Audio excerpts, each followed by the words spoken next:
Olá, queridos e queridas, a paz do Senhor Jesus, tudo bem com vocês? Bem, você entende por que você tem que orar pelo Brasil? Você sabe por que os cristãos oram pela nação? Sabe, houve um tempo em que eu me pegava orando pelo Brasil, via as pessoas constantemente, pastores, líderes, pedindo para que a gente orasse pela nação. Mas eu posso ser bem sincera, eu nunca entendi muito bem isso. Eu nunca entendi o motivo pelo qual a gente tinha que orar pela nação. Tá, tudo bem, a gente podia orar para que Deus abençoasse a nação, para que Deus não nos deixasse faltar nada, para que Deus nos protegesse, nos livrasse da violência e de tudo mais. Mas era uma oração, eu confesso, sem sentido, porque eu não entendia bem o motivo pelo qual eu estava orando pela nação. Não entendia a profundidade disso. Depois, conversando com algumas pessoas que trabalham na área de libertação e intercessão, guerreiros de oração, eu pude entender hoje por que nós oramos pelo Brasil, por que nós oramos por nossa nação. Outros intercessores oram por suas nações, no mundo todo. E nós também devemos fazer a mesma coisa. Agora, para que você entenda o motivo pelo qual você tem que orar pelo Brasil, não só agora nessa época de eleição, de segundo turno e tudo mais, mas sempre é o seguinte. Por exemplo, as pessoas que nos governam, elas têm uma autoridade sobre nós. E esse tipo de autoridade também é reconhecido no mundo espiritual. Vou dar um exemplo bem claro. Por exemplo, eu sou mãe, eu tenho 2 filhos. Eu sou autoridade sobre os meus filhos. Espiritualmente, toda palavra que eu lanço sobre os meus filhos tem muito valor no mundo espiritual, seja palavras boas ou palavras ruins. Todas elas vão causar algum efeito no mundo espiritual. Por quê? Porque está sob um princípio de autoridade. Minha autoridade enquanto mãe sobre a vida deles. Então, qualquer governante que a gente elege, em que toma a posição de presidente da República, por exemplo, no nosso caso, porque somos uma república, tudo o que ele fizer vai interferir e influenciar as nossas vidas. Tanto na questão normal do nosso dia a dia, das leis e tudo mais, quanto na questão espiritual. Agora, na questão espiritual acontece uma coisa muito interessante. Vou dar o exemplo de novo de mim como mãe e dos meus filhos. Se eu cometer algum pecado, algum tipo de iniquidade, o que vai acontecer comigo? Vamos dar um exemplo. Pecado é pecado que a gente sempre comete aí no nosso dia a dia, né? Todos nós somos pecadores. A gente erra, pede perdão. Mas existem certos tipos de pecados que geram iniquidade. Por exemplo, se eu, como mãe, uma mulher casada, for contra o princípio e a lei do casamento que diz que eu tenho que ser fiel ao meu esposo, se eu traí-lo, eu estou abrindo uma porta de iniquidade sobre os meus filhos. O espírito de imoralidade que eu dei abertura na minha vida vai atuar na vida dos meus filhos, porque eu sou autoridade sobre eles. Então, com o nosso governo acontece a mesma coisa.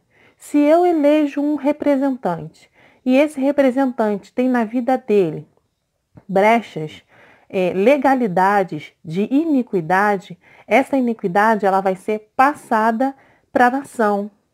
Então, se eu elejo um representante, um presidente, um governador, né, alguém que tenha um histórico de corrupção, um histórico de roubo, um histórico de mentira, isso é uma iniquidade que vai acabar atuando, influenciando toda a nação que está submetida à autoridade dele. E é isso que tem acontecido com o Brasil há anos e anos e anos e anos. Muitos representantes, muitos presidentes que subiram ao poder tinham em seu histórico de vida brechas enormes na vida deles. Não prezavam por princípios morais, para que a nação pudesse também ser levada sobre esses mesmos princípios. Então, o que acontece? O que acontece com o Brasil nesse momento? E em todos os outros momentos aí que a gente já viu. Todo mundo costuma dizer o quê? Que todo brasileiro é corrupto, né? Se o presidente da República é corrupto, todo brasileiro é corrupto, né? Porque todo mundo é corrupto. Mas por quê?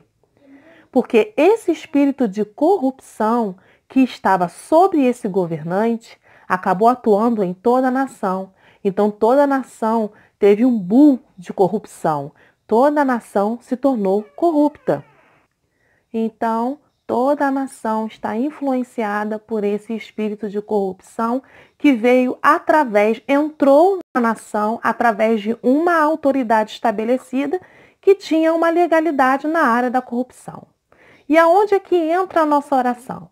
A nossa oração é pedir a Deus que tenha misericórdia da nação, que nós, enquanto nação, venhamos a nos arrepender de ter colocado no poder um representante que teve uma legalidade aberta para entrar a corrupção na nossa nação. Então, enquanto nação, nós devemos orar para que nos arrepender, pedir a Deus para que intervenha nessa situação. Porque muitas vezes nós mesmos, sem atentar para isso, elegemos representantes que estão com essa porta de iniquidade aberta e vai trazer maldição sobre o Brasil. E aí, quando eu comecei a entender essa questão, eu comecei a orar com propósito. Comecei a orar no ponto certo, indo no ponto onde estava o problema da nação.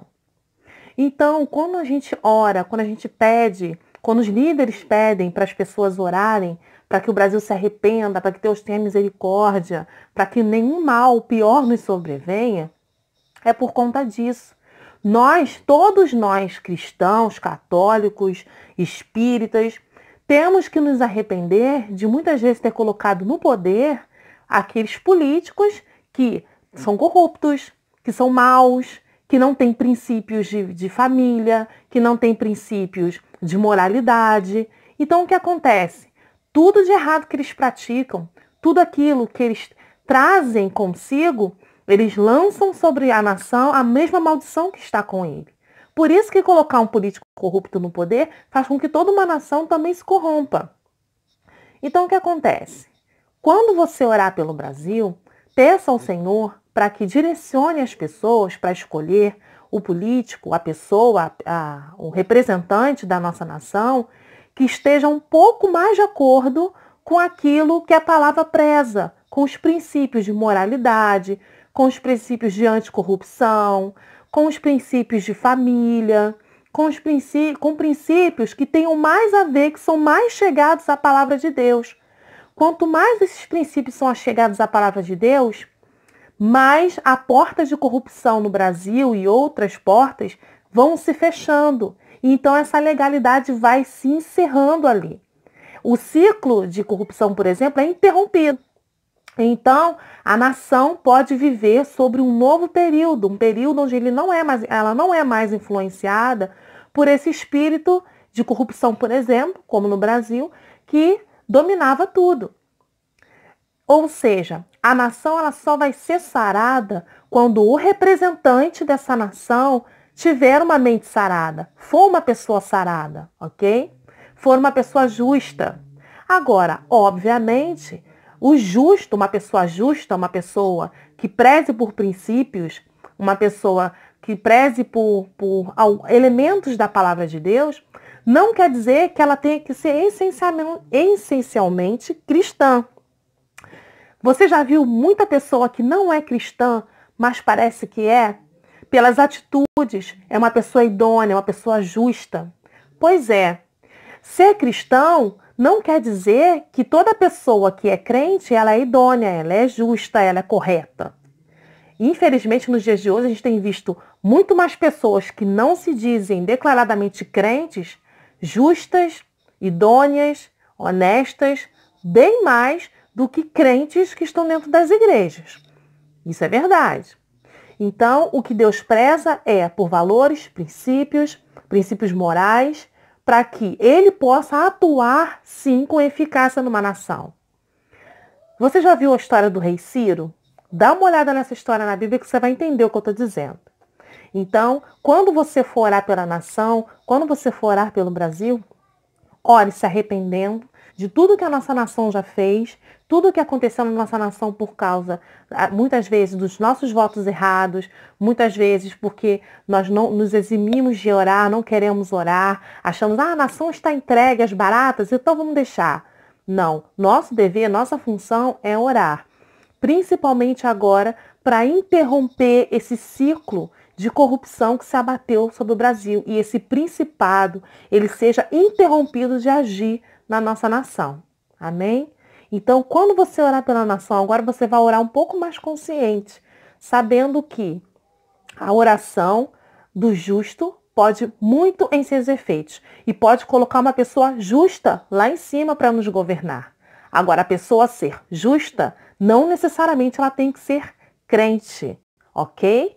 Ele tem que ser um bom gestor, ele tem que ser uma pessoa que vai gerir o nosso país da maneira como deve ser, com justiça, com equidade, com tudo aquilo que preza os valores bíblicos, mesmo que a pessoa não seja cristã. E é possível uma pessoa que não é cristã, não é crente, né? Vamos dizer, não é crente, ter valores bíblicos? É. Eu conheço muitas pessoas que não são crentes e que têm valores bíblicos. Muita gente pode acreditar em mim. Então, Deus está mais preocupado com o coração daquele que vai governar do que com a aparência de bondade dele. Amém?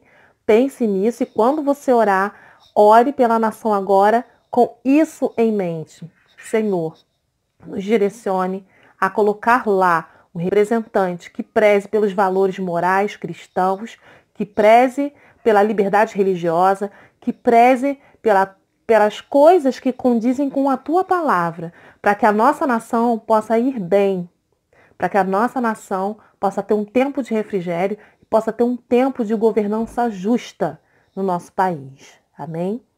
Bem, Deus abençoe a cada um de vocês em nome de Jesus. Não vou citar nomes de políticos, não vou citar nomes de por que determinado político não foi eleito, não vou citar nada disso. Eu só quero dizer para você que você mantenha agora o foco na sua oração, que suba ao poder o representante mais próximo dos valores morais cristãos e de acordo com a palavra, em nome de Jesus. Amém?